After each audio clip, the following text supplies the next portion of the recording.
Pag galing ka ng broken home, nahiwalay yung magulang mo. Kasi nung panahon namin, pag sinabing broken home, ano yun, ang stigma sa buong angkan yun.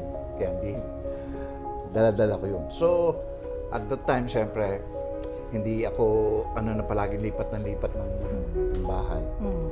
Doon ako nagtira sa May Kawayan. Tiyahin ko yun. Pero syempre, kapag nakikitira ka sa Iba rin, kuya? di syempre, kailangan obligado ka na maglinis ng bahay, Pakikisama. magbunot, syempre kasama yun. Ang paraan ko para ngayon makagawa ng kanta o makahawak ng gitara, pupunta ako doon sa sementeryo na katabi ng bahay na yun. Yun na studio ko. Ito yung mga elevator type okay, na kuya. apartment na Opo. patong-patong. Tapos nakaharap sa yung mga lapida ng mga namatay, kung kailan siya namatay. Yun yung itsura nun. Hindi rin, ang pagkakaalala ko, yung mother ko, mahilig siya sa mga drama plays.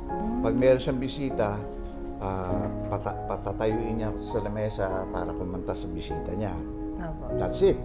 Pero nung nag-uumpisa na teenager na, na-realize ko meron pala akong talent dito. At saka noong panahon na yun kasi nagkukwaya din ako. At the same time, nagbabanda rin. Alam niyo ba yung kanta?